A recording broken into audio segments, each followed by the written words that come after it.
Want to be the hit of your next barbecue? You need to make this recipe. I'm Christina from It Is a Keeper. I share tried and true recipes that anyone can make. I believe if you can read, you can cook. Welcome to my kitchen.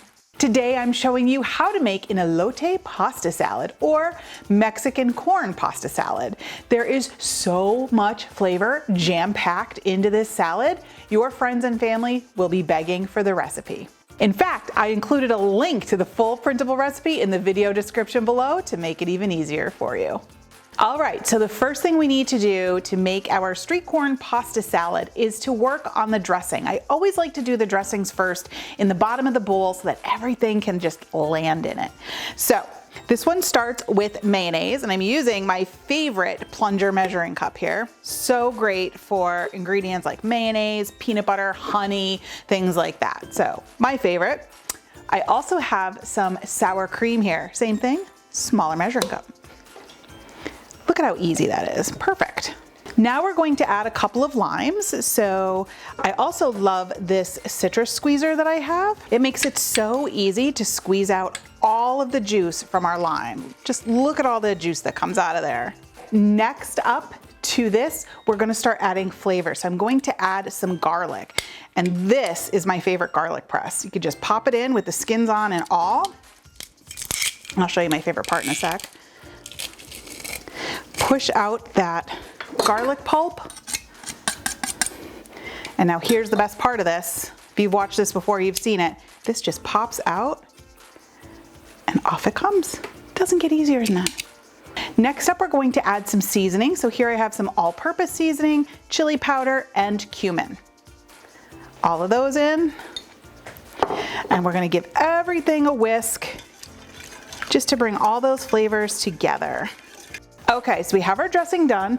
Next, I'm going to add some black beans. I need about half a cup. This is a whole can, so I'm probably gonna add maybe like a third or so. That looks good. And then we're going to add some red onions. I'm just going to put this aside while I chop up my red onion.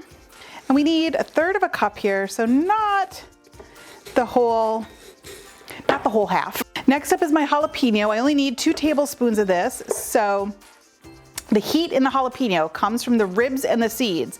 So if you omit those, it's not as spicy. There will still be some zip, but not as spicy. So if you just cut that little white membrane out and don't include any of the seeds, you'll significantly cut down on the heat here. All right, we're bringing our bowl back in.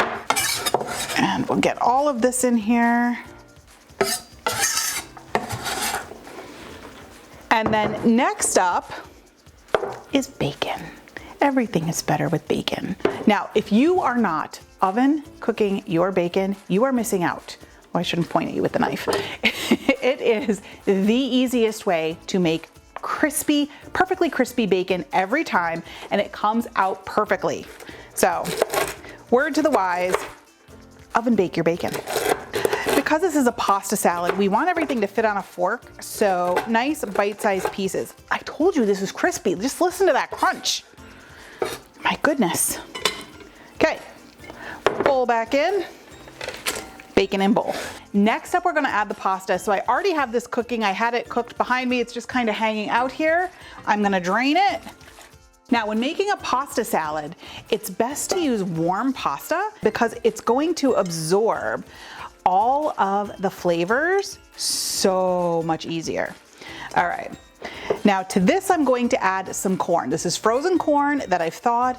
You could even just give it a quick drop in the pasta water. That'll work too. And then we have some cilantro. And the great thing about cilantro too is if you get some stems in there, it's perfectly okay. Okay, this is looking good. In it goes, right on top. Next, I have some diced avocado. So I just took an avocado, diced it up into nice fine bites. Remember we talked about sizing, and in it goes. Now, this pasta salad is best served immediately. You don't want to let it hang out in the fridge too long because that avocado will brown. So if you do want to make it ahead of time, leave the avocado out and add it at the last minute. Best way to do it. I would personally love to let it sit in the fridge and just let all those flavors work together. So I would add the avocado at the end. Then we have some Cotija cheese. So we're just going to sprinkle that in there. And now everybody gets mixed up together. Oh my goodness. And I'm kind of being gentle, stirring, because I don't want to break up the avocado. It's delicate. I think we are just about done here. Now it is still warm from the pasta, so I'm probably going to set this in the fridge for a little bit just to take the heat, you know, cool it down a little bit. But like I said, if you want to like let it hang out in the fridge, leave that avocado out until the end. All right, I am going to plate this up and then I am digging in because I can't wait another second. You guys, this salad is exploding with flavor, and I found a taste tester hanging around. He's gonna jump in and give it a taste, but just look at it. You can just almost hear it calling my name. I can't wait another second. So Joe and I, we're digging in. Let's go. I want a big old forkful. Oh, yeah. What do you think?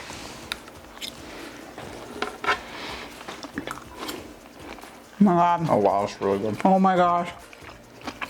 You guys, this is amazing. I'm telling you, you make this for a barbecue. I'm going for another one. Yeah, me too. You make this for a barbecue, you will be asked for the recipe. So definitely head on down to the video description and print it because you're gonna need it. This elote pasta salad, Oh yeah, it's a keeper. definitely a keeper, yeah. right? We are gonna be eating this all summer long. This is gonna be your next barbecue hit, I promise you. I am obsessed with the flavors of elote. My Mexican street corn salad is one of my personal favorites. You don't wanna miss it. You can check it out here. I'll see you over there.